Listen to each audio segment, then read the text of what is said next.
गरीबदास साहिब जी को परमात्मा मिले। उन्होंने फिर ये बताया कि इस जो मंत्र मुझे मिला है और यही आपको प्राप्त जब हो जाएगा, इसमें क्या बताया, शब्द महल में सिद्धि 24 अंश बिछोड़े विश्वे 20। ये 24 सिद्धि हैं भक्ति इस मार्ग में, और जो इसको दुरुपयोग करेगा, इन सिद्धियों को प्रयोग करेगा, लोग दिखावा करने लग गया तो परमात्मा से दूर हो जाओगे। एक सिद्धि सुर देव मिलावे, एक सिद्धि मन वृत्ति बतावे, ये सिद्धियां हैं। एक सिद्धि हो पवन स्वरूपी, एक सिद्धि हो वे अनुरूपी, एक सिद्धि निस्वासर जागे, एक सिद्धि सेवक हो आगे। एक गोहाना के पास गांव है खेड़ी दमकन, वाइस दास के मामा का गांव है वो, वहाँ हम जाते रहते थे। तो वहाँ के व्यक्ति क्या बताया करते थे कि यहाँ एक नेकी राम नाम के कबीर पंथी थे। अब ये फीत लावे कबीर पंथ की ढोवें डले, तो उसकी क्या बताया, वहाँ एक आश्रम बना हुआ है नेकी राम जी का, और वो नेकी राम जी थे गीसा दास साहिब जी के शिष्य। लेकिन गीसा दास साहिब जी की साधना वो थी जो परमेश्वर ने बताई थी, और नेकी राम जी पूर्व जन्म के कोई साधक तपस्वी थे, लेकिन वो पुरानी बीमारी साथ रहती है।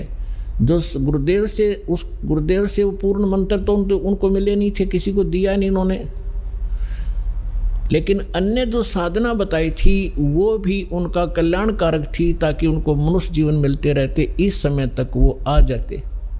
ऐसी साधना ये संत हमें दे कर गए थे। उसने वो भी छोड़ दी और वो पुरानी बीमारी ला ली, तप करने लगे। उस तप से उसमें सिद्धि आ गई, सारी रात मतलब सोता नहीं थे वह। तो उस आश्रम के निर्माण की कथा सुनाया करते हैं वो वहाँ के व्यक्ति के नेकी राम जी यहाँ बनी में आकर बैठे थे वृक्ष के नीचे, और साधु संत के रूप में थे। गांव वालों ने देखा, एक दिन देखा, 2 दिन देखा, 10 दिन देखा कि भी महात्मा दिन रात जागता है, सोता नहीं है। एक चर्चा का विषय बन गए। लोगों ने रात को छुप कर देखा, दिन में उसके पास बैठे रहते, ड्यूटी लगा दी, वह तसल्ली करो, पूरी जांच करो। तो उन्होंने 1 महीने तक देखा, वो सोया नहीं। इसी बात से वो महात्मा पाक गया, आश्रम बना दिया और पूजा शुरू होगी। खाकता फिर वो, ये घोड़े सारे दिन रात जागेंगे, मोक्ष हो जाएंगे। तो ये सब बगैर ज्ञान, बिना ज्ञान के हम ऐसे डले ढोरे थे। एक सिद्धि निस्वासर जागे, एक सिद्धि सेवक हो आगे, एक सिद्धि सुरगापुर धावे, एक सिद्धि जो सब गठावे। अब जैसे ये गोपी चंद और भर्तृ जी को हमारे हिंदू समाज में मानते हैं कि ये मुक्त हो गए, ये पार हो गए, पार नहीं हुए, ये ताड़ यहीं पर भटक रहे हैं। जैसे एक सिद्धि सुरगापुर धावे, अब इसी ऐसी सिद्धि हो जाती है इनकी मृत्यु के उपरांत ये स्वर्ग में भी जा सकते हैं और वहाँ से यहाँ भी आ सकते हैं और अपना जीवन नासी कर रहे हैं। फिर बताया है, एक सिद्धि सब सागर पीवे, एक सिद्धि जो बहुजुग जीवे। एक सिद्धि सब सागरों को पी लेती है। अब जैसे आपको बताया था अगस्त ऋषि जी ने यही डले डोए थे, एक सिद्धि प्राप्त कर ली के 7 समुद्र पी लिए, फिर हो गया मुक्त। यानी मोक्ष मार्ग इससे हटकर है, जो अभी तक अपने हाथ लगा नहीं था, अब दया करी भगवान ने, वो मोक्ष मार्ग आपको प्राप्त हो रहा है। अब जैसे जो प्रसंग चला था कि आप कितने पुण्यकर्मी प्राणी हो, आपको सतगुरु मिल गए, वो संत मिल गए। जैसे गीता अध्याय नंबर 7 के श्लोक नंबर 18 के ऊपर वर्णन चल रहा है कि गीता ज्ञानदाता कहता है ये ज्ञानी आत्मा है तो उद्धार, क्योंकि इनका उद्देश्य ये था कि मनुष्य जीवन बार बार नहीं मिलता और मनुष्य जीवन प्राप्त करके परमात्मा प्राप्ति नहीं हुई तो जन्म भी व्यर्थ है। उनको ये भी ज्ञान हो गया कि अन्य उपासना देवी देवताओं की पूजा नहीं करनी, इससे मोक्ष नहीं हो सकता।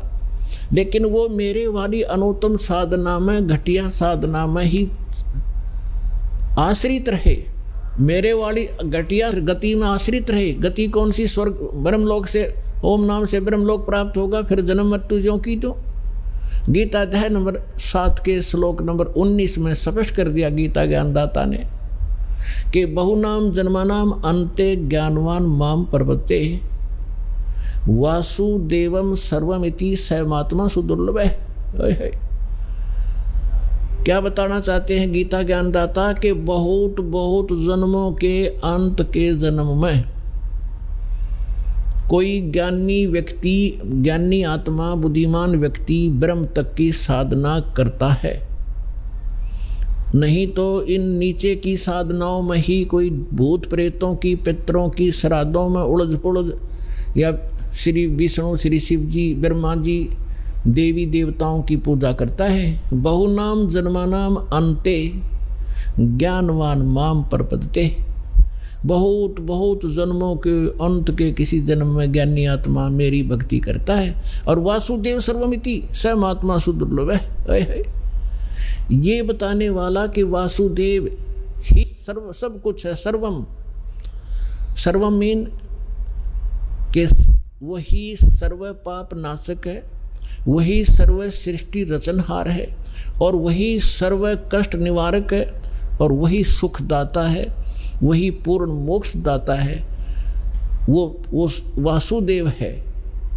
अब जैसे हम श्री कृष्ण जी को वासुदेव कहा करते, वासुदेव तो उसके पिता का नाम था, और वासुदेव नाम रखा था वेदों से, क्योंकि हमारे जो ब्राह्मण गुरुदेव थे, हमारे हिंदू धर्म के बच्चों का नाम वेदों से ही शुभ छांट कर रखा करते थे।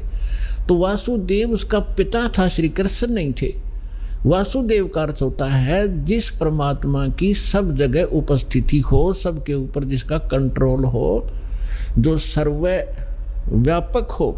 व्यापक मीन जैसे भारत का प्रधानमंत्री जी अपने हिंदुस्तान के सभी राज्यों पर भी उसकी सत्ता है, वो वासुदेव है भारत के अंदर।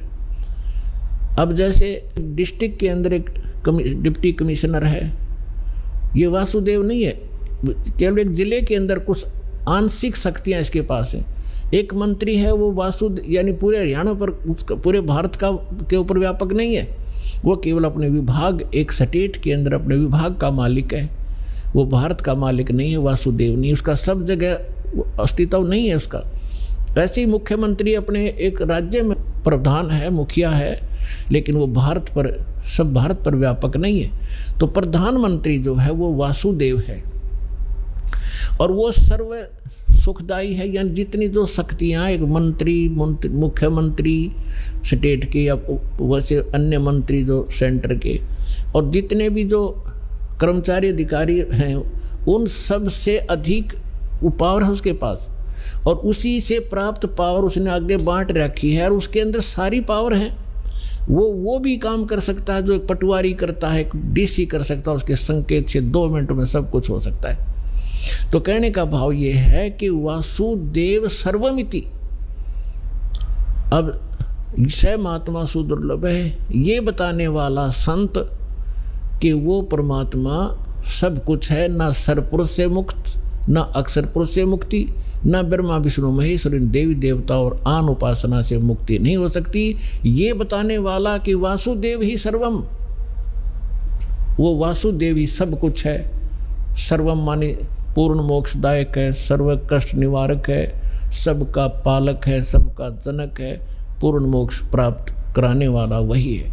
ये बताने वाला संत बड़ी मुश्किल से मिलेगा, सो दुर्लभ है।